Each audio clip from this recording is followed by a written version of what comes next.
দর্শক দৈনিক ইত্তেফাকের সরাসরি সম্প্রচারে আপনাকে স্বাগতম। আমি এই মুহূর্তে অবস্থান করছি রাজধানীর কমলাপুর রেলওয়ে স্টেশনে। ঈদ যাত্রার আজ পঞ্চম দিন এবং দীর্ঘ ঈদের ছুটির আজ প্রথম দিন, আজ শুক্রবার 28শে মার্চ। ঈদের দীর্ঘ ছুটিতে পরিবার পরিজনের সাথে ঈদের আনন্দ ভাগাভাগি করে যাওয়ার জন্য শহরবাসী ছুটে যাচ্ছে তাদের নিজ গন্তব্য এবং ভ্রমণের জন্য সবচেয়ে পছন্দের যেই বাহন, সেই বাহনটা হলো ট্রেন। এই বছর ট্রেনে খুব বেশি একটা ভোগান্তির কথা আমরা শুনতে পাইনি, কেউ এখন পর্যন্ত ভোগান্তির কোনো ধরনের অভিযোগ আমাদের কাছে করেনি এবং একই সাথে গত বছরের মতো এই বছরও সম্পূর্ণ শতভাগ টিকিট অনলাইনে হওয়ার কারণে টিকিট নিয়ে যে এক কালোবাজারি চক্র দাঁড়িয়ে যায়, চক্রের কারণে যে ভোগান্তির শিকার হয় যাত্রীরা, এই বছর সেটা থেকে রেহাই পেয়েছে এবং একই সাথে অন্যান্য বছর ঈদের সময় ট্রেনের যেই দীর্ঘ শিডিউল বিপর্যয়ের কথা আমরা শুনতে পাই। যমুনা ইলেকট্রনিক্স ঈদে ডাবল খুশি অফার সিজন 3, যে কোনো পণ্য কিনলেই পাচ্ছেন নিশ্চিত ঈদ উপহার।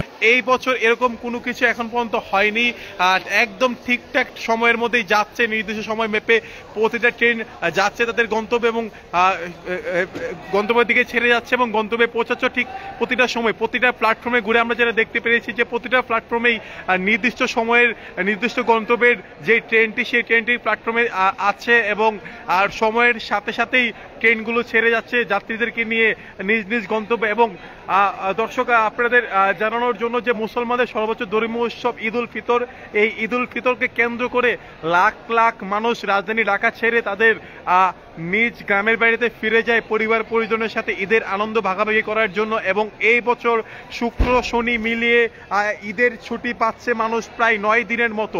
এই দীর্ঘ ছুটিতে শহরবাসী প্রায় সবাই ছুটছে তাদের নিজ গন্তব্যে ঈদের আনন্দ পরিবার পরিজনের সাথে ভাগাভাগি করার জন্য।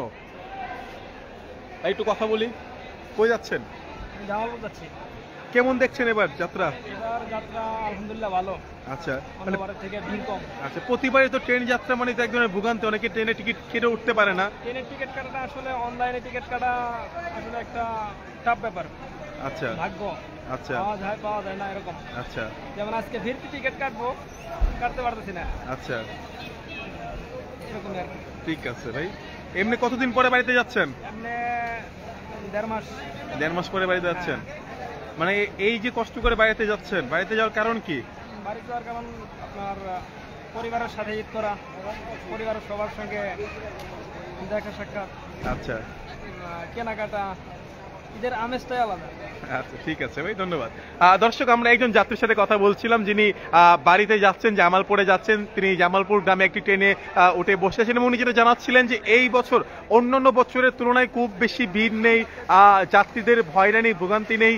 আপনারা জানেন যে ট্রেনের টিকিটকে কেন্দ্র করে প্রতি বছর কালোবাজারি চক্র যে হারে যাত্রীদের জিম্মি করে রেখে প্রায় দ্বিগুণেরও বেশি অর্থ আদায় করত, এই বছর এবং গত বছর শতভাগ ট্রেনের টিকিট অনলাইনে ছাড়ার কারণে আসলে কালোবাজারি চক্র এই বছর বিশেষ কোনো সুবিধা করতে পারেনি, যার জন্য যাত্রীরা নির্বিঘ্নে ট্রেনে টিকিট পেয়েছে এবং ট্রেনে প্রায় 3 স্তর বিশিষ্ট নিরাপত্তার মধ্য দিয়ে আসলে তারা ট্রেন গাড়িতে উঠছে, যার কারণে আসলে অতিরিক্ত যাত্রীর যে চাপ, সেই যাত্রীর চাপও নেই এবং টিকিটবিহীন যাত্রীদেরও আসলে ভ্রমণের যে সুযোগ, সেই সুযোগটা এবছর নেই।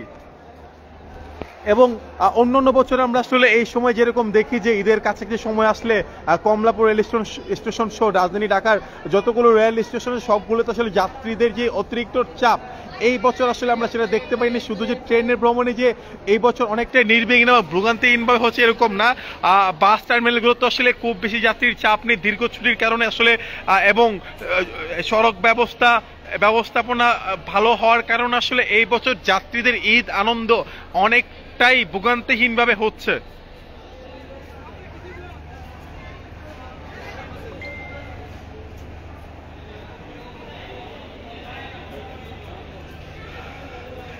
দর্শক, এই বছর ঈদ উল ফিতরের ছুটি পাচ্ছেন প্রায় 9 দিনের মতো, শুক্র শনিবার মিলিয়ে। তো এই 9 দিনের দীর্ঘ ছুটিতে আসলে সবাই নারীর টানে বাড়ির দিকে ফিরে যাচ্ছেন এবং ঈদের আনন্দ পরিবার পরিজনের সাথে ভাগাভাগি করার জন্য তাদের যে যাত্রা, প্রতি বছর সেই যাত্রাতে আসলে নানান রকমের ভোগান্তি হয়রানির শিকার হতে হয়, কিন্তু এই বছরের চিত্র আমরা দেখছি অনেকটাই ভিন্ন।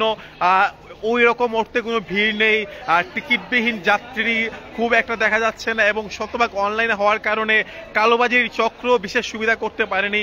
মোটামুটি বলা যাচ্ছে যে অনেকটাই নির্বিঘ্নে ভোগান্তিহীনভাবেই এই বছর মানুষ ঈদ যাত্রা উপভোগ করছে।